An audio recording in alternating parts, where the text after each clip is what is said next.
storiesthinspire.org. So I heard a story today, which I'm going to repeat because it was told to me by someone that I trust very much. His name is Rabbi Auerbach, and he is the head of Ber Miriam, a seminary for girls. Kosher guy. And he called me up today, and he was like, Rabbi Wallerstein, I know that you speak and you tell over things. This is something that you must repeat.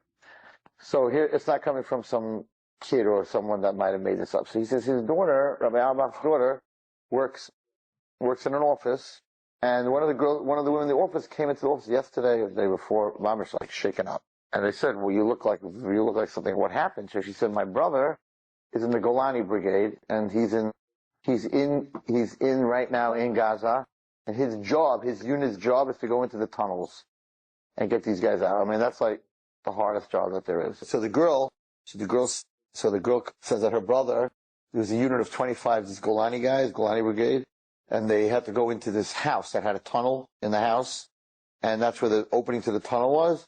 And so it's interesting, the Israeli army, the officers go first. They don't send the guys in first, they go first. Yeah, that's how it is. I think, if I remember correctly, David HaMelech and his armies, he went first. Usually talks about it. In the other armies, the generals are in the back, and they send the soldiers. And then David HaMelech, he was in the front, and all the big people were in front. Anyway, so this unit goes into this house.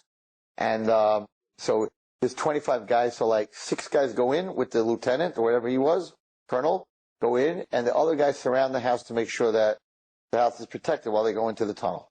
So the radio guy, like 15 minutes after they go in, he tries to reach his commanding officer, and there's no answer. And they're figuring, the worst thing you do is get captured by these guys. So they're talking outside. What do we do? Do we go in? Do we stay out? He's not answering. We have to go in there and save. This is what she says. This is what her brother told her.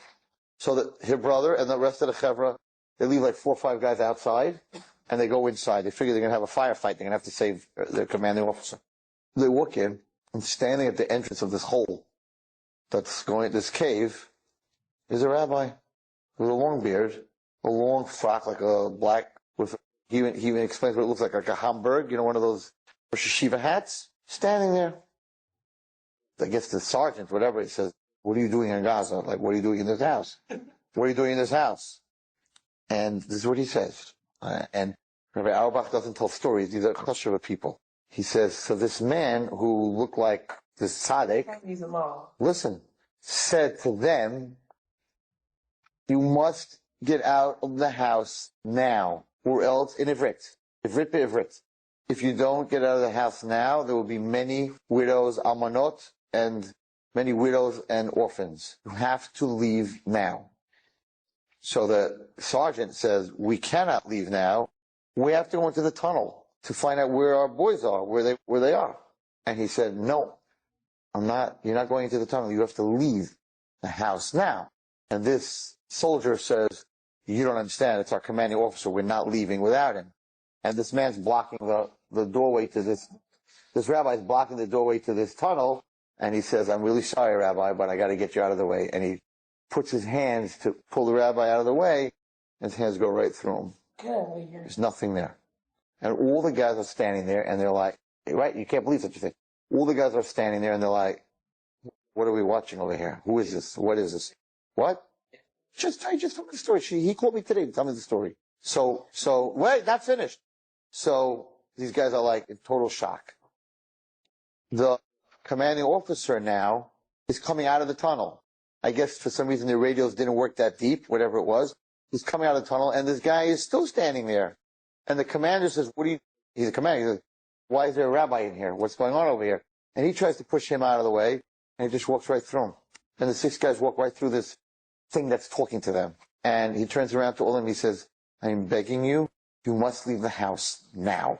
And they're all freaked out. I don't even want to tell you another part of it, because then you totally won't believe the story. But the way he says it over is that when he was talking, this malach, whoever it was talking, that from his mouth was coming fire. And they're all looking at this, and they've never seen anything. Some of them are dati, some of them are not.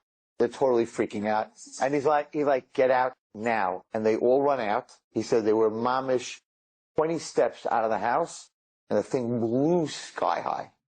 And he called his sister, because I guess his sister, maybe she's from, and he said, I just saw a malach. And the whole unit, it seems to be that they're telling everyone about this. Apparently people think they're crazy, right? They're telling everyone about this. And these guys saw a malach that saved their lives. And, I know a soldier. I know a guy that was a soldier, a young guy, that was in my office for a few months. He came to be with his cousin, and he was in Lebanon. And he told me that his unit, young guy, that his unit was being shot at in Lebanon, and they were running to go into a house to protect themselves. And as they're coming to the door of the house, there's this old lady dressed in black, looked like an Arab, right? And she turned to them and she said, "Not this house. This house is a death trap," whatever it was. And they're like, "Should they? A death trap." So it's a trap. And they looked at her, and they were like, "Maybe she just decided that she's setting us up." And he said when we looked at her, he realized that she wasn't an Arab. We saw her face for a second. She looked like a very holy, like you think Sarah Mena would look like. And she said, "Listen to what I'm saying. Don't go into this house." And they ran down the block, right? And the mortar shells and it was shooting, it was chasing, whatever it is. And they turned around, and that house went kabunga. They blew it up. It was a trap. And the woman was not there.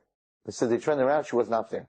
And he said that we came back, and we started telling these stories. And he's like, well, the next unit, we wanted to go somewhere, and there was some woman who told them, "Not this house." And then the next unit, he said, they're all sitting here talking, and one unit's telling another unit, this same lady was 20 miles away 10 minutes later. So in this destruction and in this war that's going on, there's many ניסים ונפלאות that the Kodesh Baruch Hu is doing outside of the missiles. I said last night that, we're all saying Shir HaMalos, and we're all praying after davening and during davening that Hashem should protect our soldiers. That's bakasha. We're asking for stuff. But you also have to have a kara. You have to have a kara satov. So outside of that, we have to thank Chayil Hashem Kitov that there are 2,500 missiles Hashem made land in fields, not blow up, ended up falling back in Gaza. And it's mamish like the miracle when the Mitzrayim were shooting spears at us. It's the same, it's the same miracle. We have to go past the Iron Dome. We have to see and say that Arabs don't know what they're doing. They know how to shoot. There were places where they shot the American embassies and they killed 100 in Saudi Arabia. They know how to blow people up. They know how to kill people. So we have to, outside of, and that's why when I heard yesterday that more missiles landed in Israel than ever, that the Iron Dome did not take down, I felt that maybe we're just not giving a cross a tov. We're asking, save us, this, that, and the other thing. We're not appreciating the miracles that Kodesh Baruch Hu is doing for us. So I think in everybody's tefillah, when you say modim or whenever, that we have to thank Hashem and say, we know who's really like the head of Hamas. We know who's playing with the missiles. It ain't Hamas. It's HaKadosh Baruch Hu. We have to have a lot of HaKadosh for HaKadosh Baruch Hu. Anyway, that's the story I heard today, and I'm sure we'll hear many, many stories. So you hear many stories, but this came from a very reliable source. Enjoyed this story? Come again. Bring a friend. StoriesToInspire.org